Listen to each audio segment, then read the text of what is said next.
Hello mga subscriber ko! Kumusta kayo dyan? Ako po si Roy Cortez. Welcome po kayo sa aking channel. For today's video ay tungkol po sa camping gear. At ang camping gear na tinutukoy ko po ay ang Mistin. Lutuan po para sa kanin. At kung ano-ano pa. Yan. Noodle na. Ha? Siyempre, bago ko sumala ng aking video, ay nais ko muna magpasalamat sa aking mga supporter at sumusubaybay sa aking video, ang mga subscriber ko. At ang mga hindi pa nag-subscribe, subscribe na po. Pakiclick na lang po ang bell button para lagi kayong update sa aking mga video. Huwag na rin po kakalimutan mag-comment, baba, at pakilike na rin po. Ito po ay nabili ko po sa Daiso sa halaga po na 1,000 yen. Yan. 1.5 cups po siya. So, pwede na sa isang tao o dalawang tao. Pwede. At ito po ang kanyang laman. Buksan na natin. Yan po. Yan. Yan o. Nakita. Okay. Tanggalin natin yung plastic. Yan. Shiny. Yun, Tama lang po sa isa o dalawa katao siguro. Kung may nakang kumain ng kanin, pwede na dalawa katao dito. Yan. Ito pong Mistin po, ang size po niya is ang haba 17 cm. Ang lapad po niya 9.5 cm. Ang taas 7 cm. Yan po. So, medyo may kalakihan po. So, bale, sa instruction po na nakalagay po sa box, bago po natin itong gamitin, ay kailangan mo nating hugasan. Dahil hindi natin alam kung saan galing siya. Okay? Hugasan muna natin.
Ang mga gagamitin natin pagluto ng kanin, syempre nangunguna dyan ang Mistin.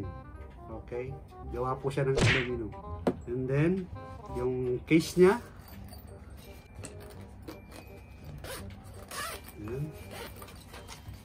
case, solid fuel, ang kanyang lighter, plate, para po dito sa solid fuel.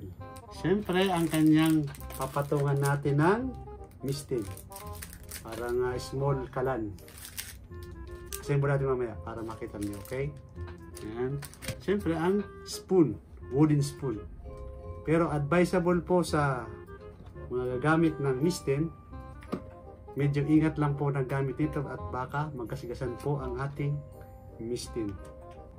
Tara, luto na tayo. Ang natin gagawin po, isang cup po ng bigas. Yan natin sa bowl. para ibabad.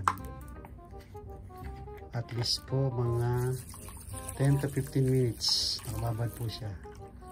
Yan. Babad.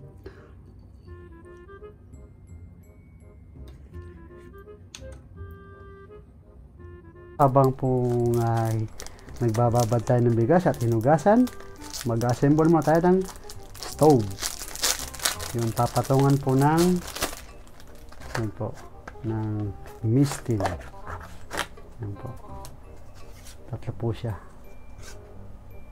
Siyempre bago natin assemblein, tanggalin mo natin yung sticker. Yan. So, ang assemble po natin is ganyan lang pa. Ganyan lang. Yan. Yan.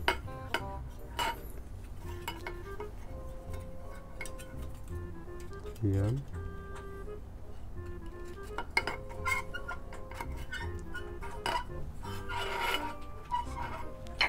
Ayan po. Yan po ang tsura ng ating lutuan. So, natin ilalagay ang aluminum plate. Ito po, aluminum plate. Yan. Para po sa solid fuel niya. Yan. Okay. Yan tsura. Yan ang ating solid fuel. Ito po. Yan. Lagay lang po sa gitna. Yan. So, standby na siya. After ma-set up po natin yung ating lutuan, isusunod na po natin yung ating mistin with rice. Tapos ko na pong nahugasan ang ating bigas. Yan. 10 to 15 minutes po yon. Babad at hugas na po. So ngayon ay ilalagay po natin siya sa mistin. Dito po. Okay. Yan. Okay.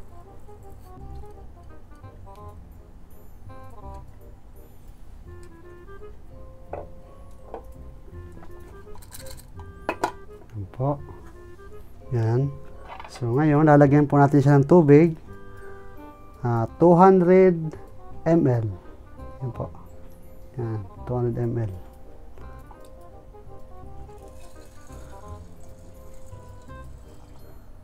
Yan.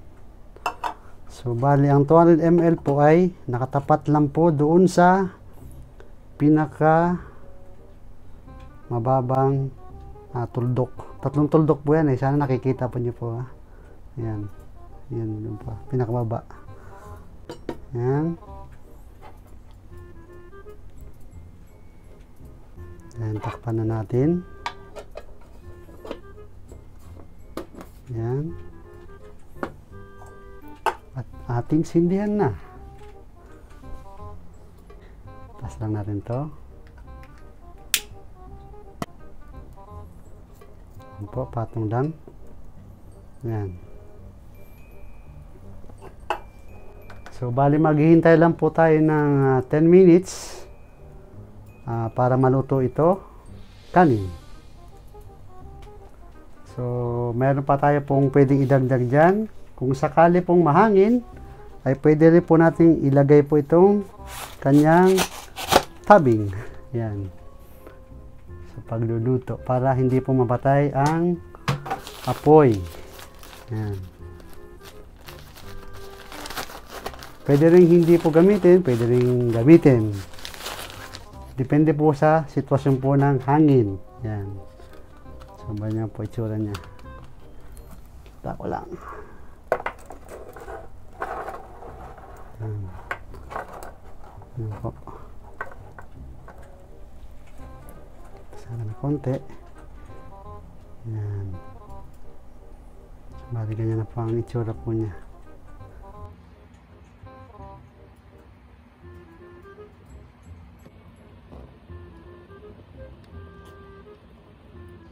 Medyo nakikita na po natin umuusok ang ating mistin. Then, yan na po ang signal ng malapit ng maluto. So, kailangan po natin protektahan ang babaw ang takip po nito. Ito po. So, bali, lalagyan po natin siya ng pabigat. Ayan po. Pabigat. Kasi pag hindi po natin nilagyan ng pabigat, ito pong takip ay aangat. Tatapon yung ating bigas. So, ganyan po itsura. Wait lang po natin hanggang sa maluto.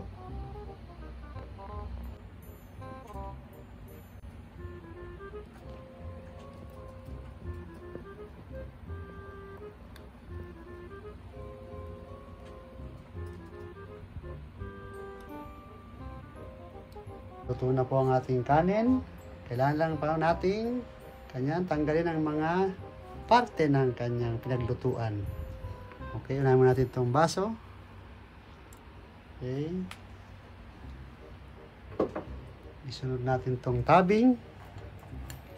Ayan. And then, itong ilalim. Okay. Ilalim.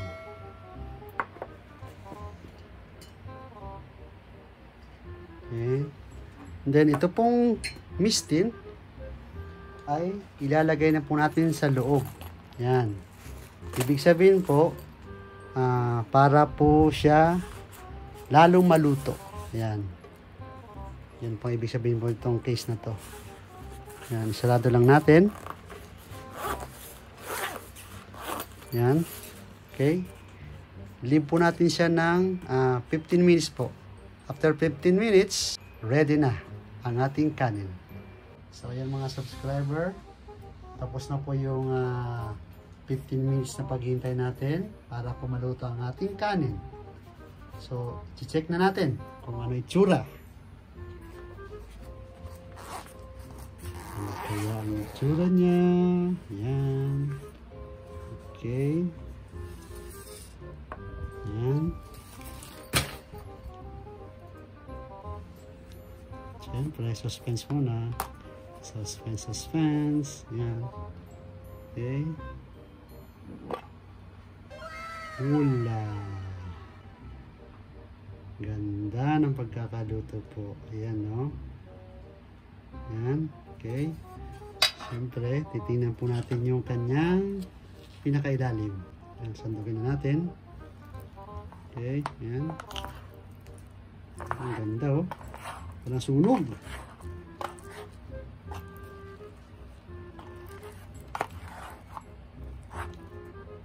Ayan po.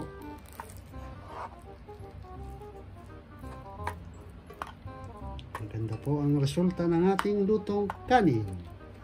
Yan. Yan na po ang itsura. Okay, so kainan na! Oras na para maglinis. Gamit lang po ang wet towel. Kasi hindi daw advisable na lagi hinugasan daw ng tubig with matching dishwashing liquid at sponge. At dahil magagasgasan po ang ating loob ng mistin. So, try natin punasan.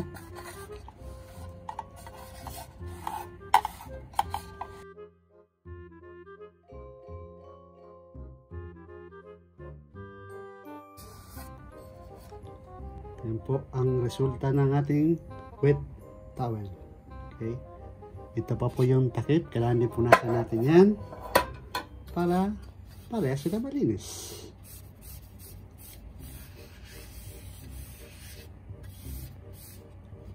Yan po mga subscriber.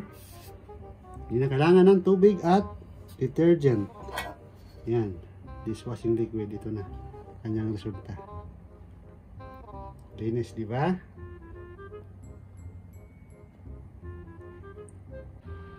At yan po mga subscriber. Hanggang ganito lang po ang aking video. Sana nagustuhan nyo po. Mag-comment lang po below. At paki-like. At hanggang sa muli. Bye-bye. Sayonara. Matane!